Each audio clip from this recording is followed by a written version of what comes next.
오늘부터 에스더서를 나눕니다. 1장과 2장 말씀을 통하여서 그보다 나은 사람에게 라는 제목으로 함께 말씀 나누도록 하겠습니다.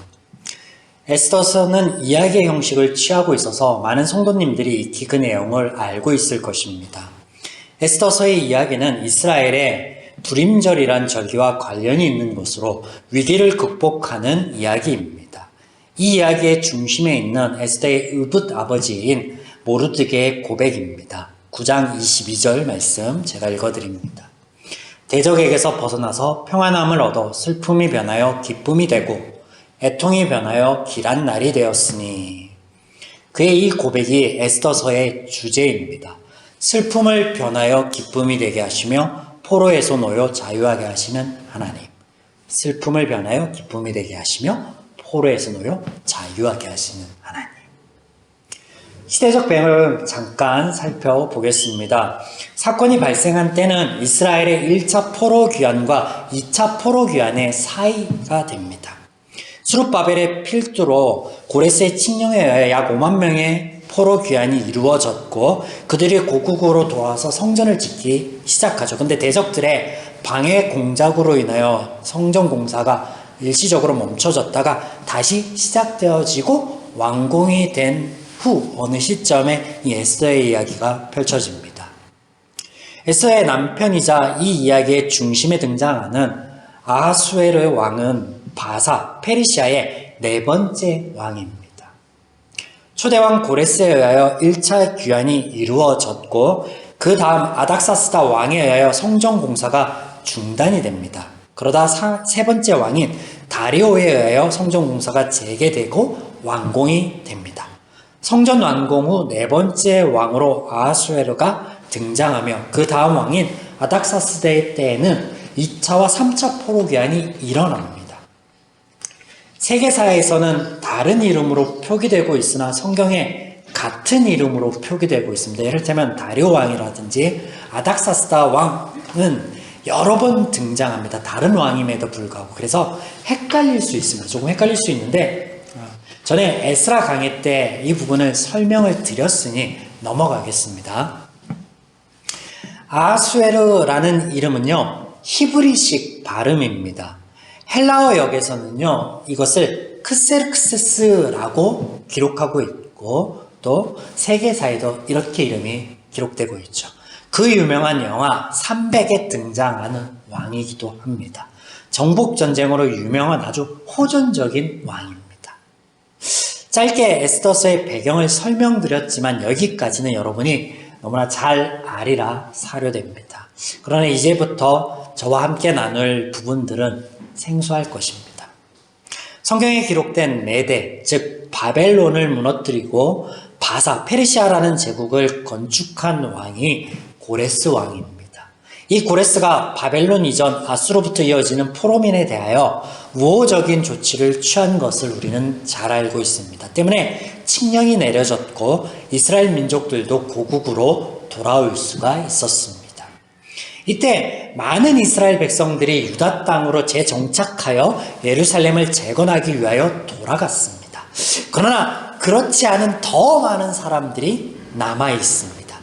그들은 자신들의 유배지인 그곳에 남아서 그곳을 자신들의 터전으로 삼았습니다. 성경 가운데 이 남은 자들에 대한 기록, 이 유일한 기록이 에스더서에만 등장합니다. 에스더서의 저자는 알려져 있지 않습니다. 다만 익명의 유대인으로 보고 있습니다. 더 의아한 것은 페르시아의 남은 자들의 이야기를 다루고 있는 유일한 성경인 이 에스더서 안에 그 어디에도 하나님이 등장하지 않는다는 사실입니다. 히브리어로 된 에스더서에는 하나님을 전혀 언급하고 있지 않습니다.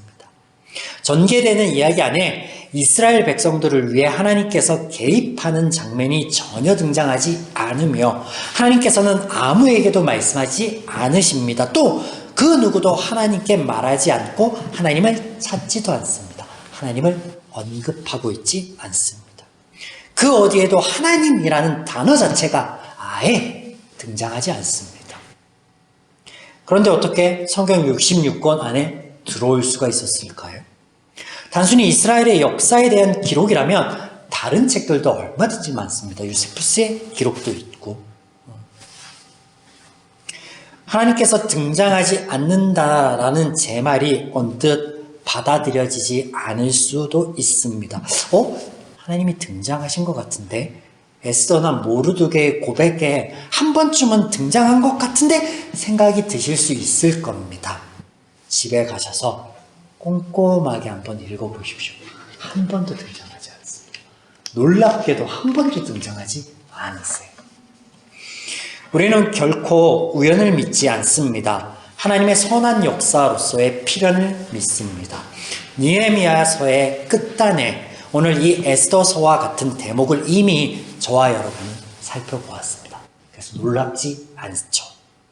하나님의 도우심과 위로하심의 은혜로 돌아온 이스라엘 백성이 성전과 성벽을 완공한 후에 하나님이라는 단어가 단 한 번 언급된 것 외에 백성들이 절기를 지키고 언약을 경고히 하는 그 모든 행위들 속에 그 모든 그들의 삶 속에서 하나님이 한 번도 등장하지 않았음을 우리는 보았습니다.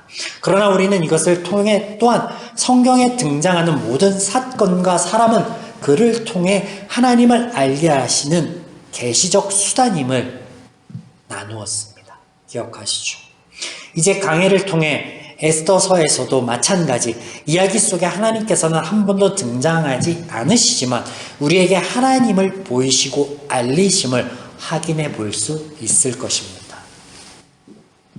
예루살렘이 함락되고 유다가 멸망한 후 이스라엘 백성들은 바벨론 왕국의 여러 지역에 두루 흩어져서 살게 되었습니다.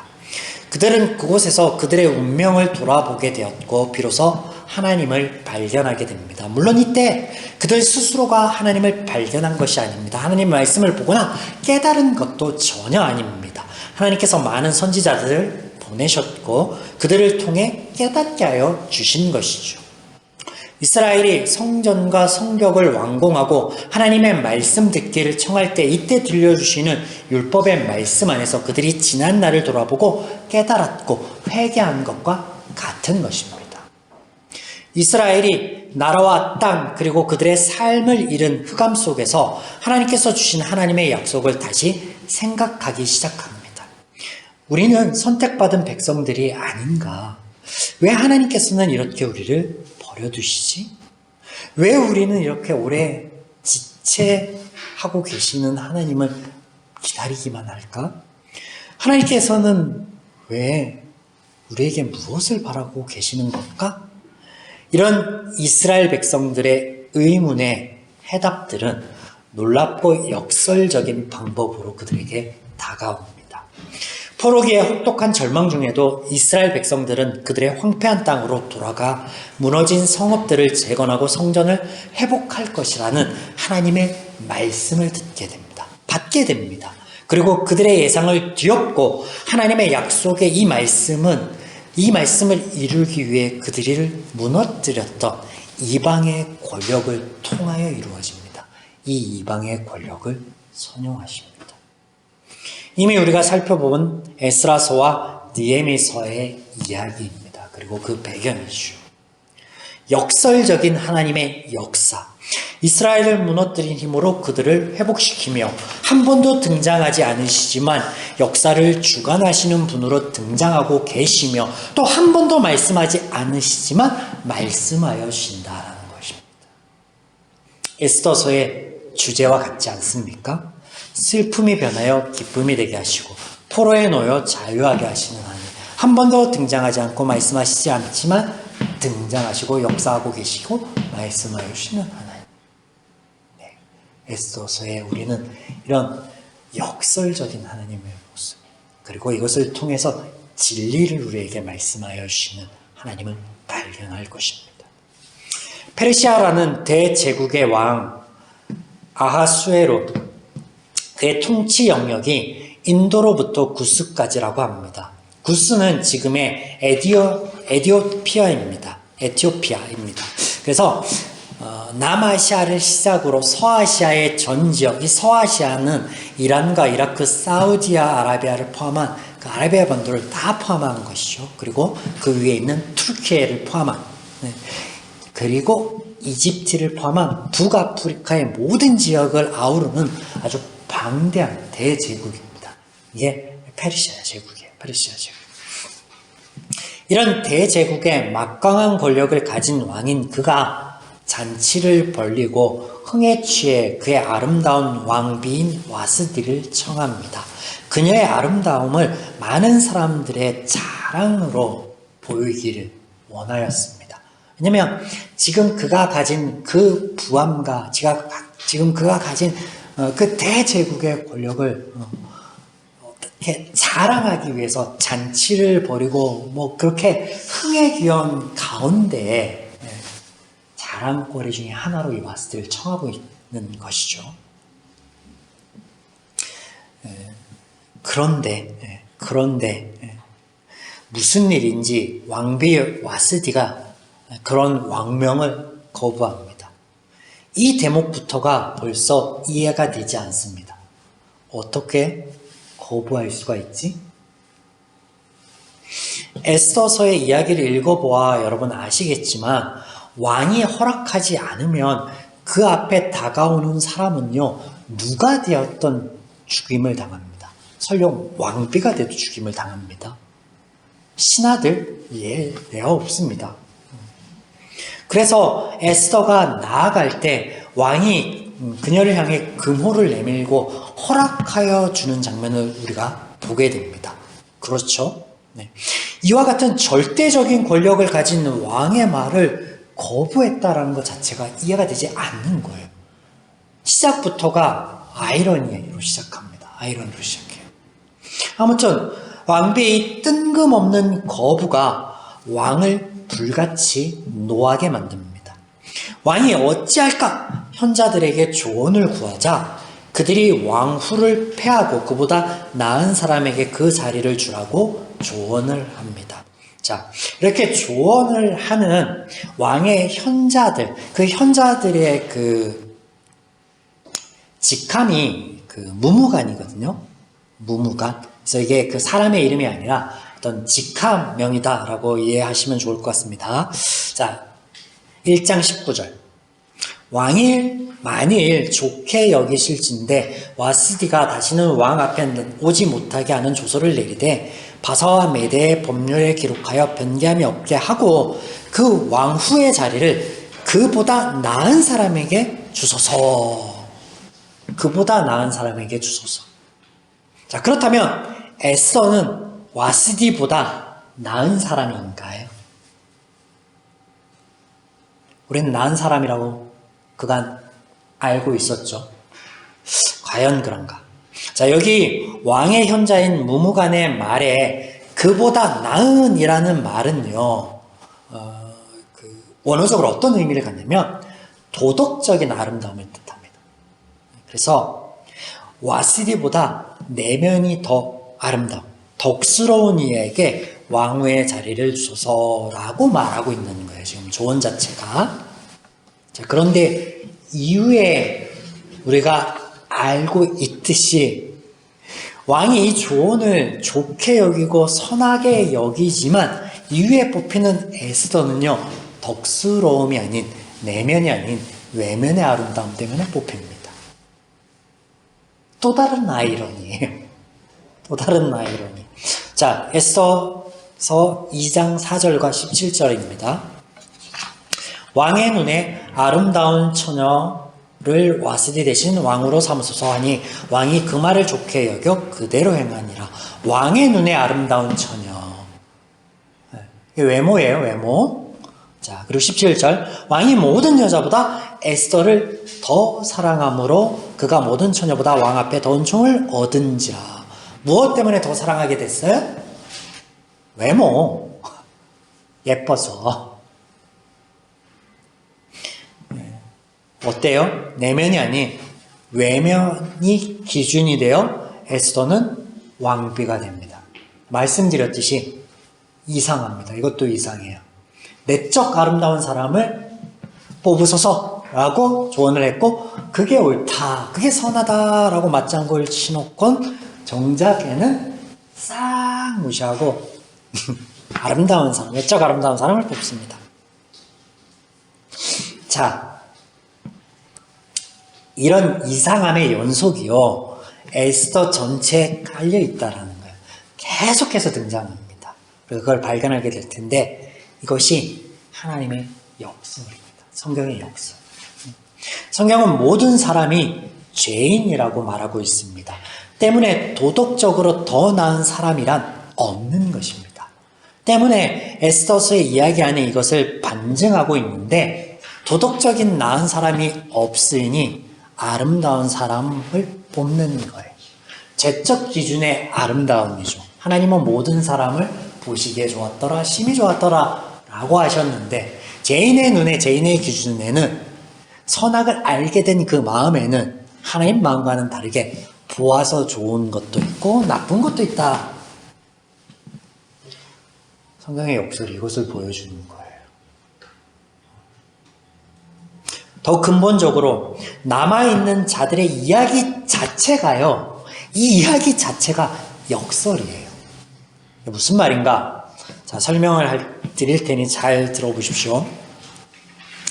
에스라서를 통해 이미 보았듯 고레스 칙령이 내려질 때 하나님의 전을 짓고자 소망하는 모든 이들이 고국으로 돌아왔습니다.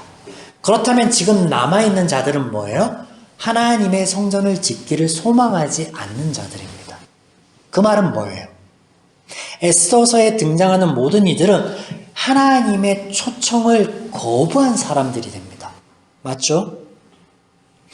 그들은 힘겹게 돌아가 하나님의 전을 짓고자 하는 마음이 없는 거예요. 예루살렘을 회복하고 이스라엘을 회복할 마음이 없는 거예요. 그저 페르시아라는 대제국의 백성으로 살고자 하는 암묵적인 결심이 그들 안에 있고, 그런 결심을 하고 있는 자들이 지금 남아있는데, 그 남은 사람들이 이야기를 하는 거예요. 이 안에 에스더와 모르드게가 있습니다. 하나님의 은혜를 거부한, 하나님의 초청을 거부한 사람들의 이야기 안에 에스더의 이야기가 펼쳐지고 있다고요.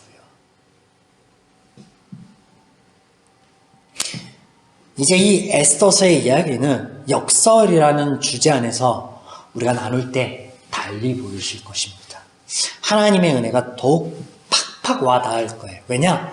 하나님의 도우심과 위로하심의 은혜이자 초청을 거부한 그들의 역사를 하나님께서 선용하시고 그들을 보살피는 것을 우리는 보게 될 것이기 때문입니다. 사랑하는 여러분, 하나님 안에 우리는 모두가 똑같습니다. 더 나은 자, 더 못한 자란 없는 것입니다. 그저 우리는 하나님을 봐야 됩니다. 우리보다 나으신 하나님, 많이 계신 분이에요. 우리 안에 더 나은 자, 못한 자는 없고 다만 우리보다 나은 하나님만 있을 뿐이라고요. 오늘 성경이 그것을 우리에게 가르쳐 주십니다.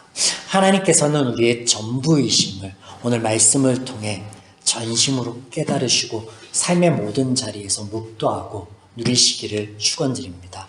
아울러 오늘 말씀을 통해 몇 가지를 나누고자 합니다. 우리가 나누게 될 에스더서의 주제가 성경의 역설이라 말씀드렸습니다. 말씀하지 않으시지만 말씀하여 주시는 하나님, 슬픔이 변하여 기쁨이 되게 하시는 하나님. 그러나 우리는 이 성경의 역설을 이렇게 받아들이고 표현하면 좋겠습니다. 하나님의 선용하심으로. 하나님께서는 포로에서 놓여 자유할 수 있도록 고레스를 통하여 이스라엘 백성들을 초청하였습니다. 그러나 많은 이들이 현실에 안주하기를 바라였습니다. 하나님을 거부한 것이죠. 그럼에도 불구하고 하나님께서는 하나님 하셨습니다. 그런 그들의 삶조차도 돌아보시고 하나님의 은혜를 증거하시는 것으로 선용하셨습니다. 이것이 얼마나 우리에게 큰 위로가 되는지 모릅니다. 우리가 하나님 안에서 열심히 신앙생활을 할 때 때로는 우리의 무지와 미련함에 이런 하나님의 음성을 못 들을 수도 있고 나도 모르게 거부할 때도 분명 있을 것입니다.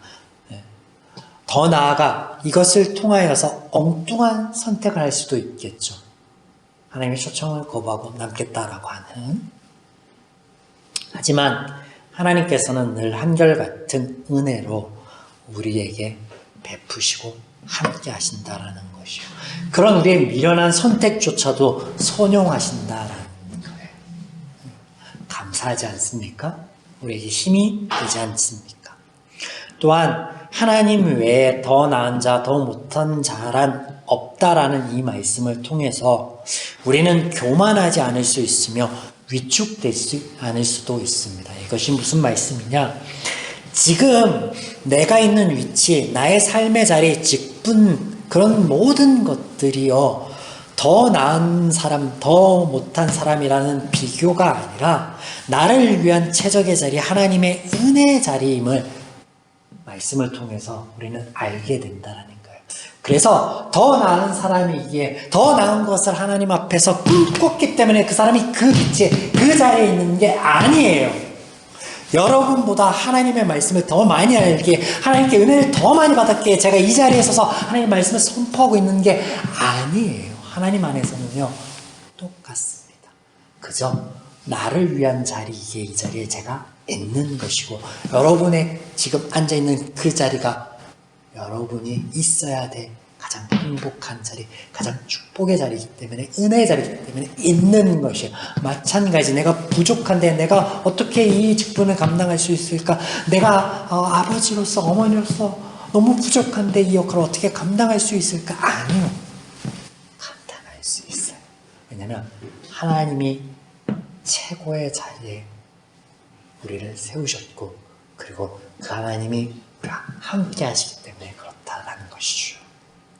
여러분, 이 하나님의 말씀을 기억하시고 이 말씀이 우리에게 위로가 되고 힘이 되어서 우리의 이어지는 한 주의 발걸음과 5월의 그 한 달의 발걸음도 하나님 안에서 자유하고 또 평화하기를 주님의 이름으로 축원드립니다.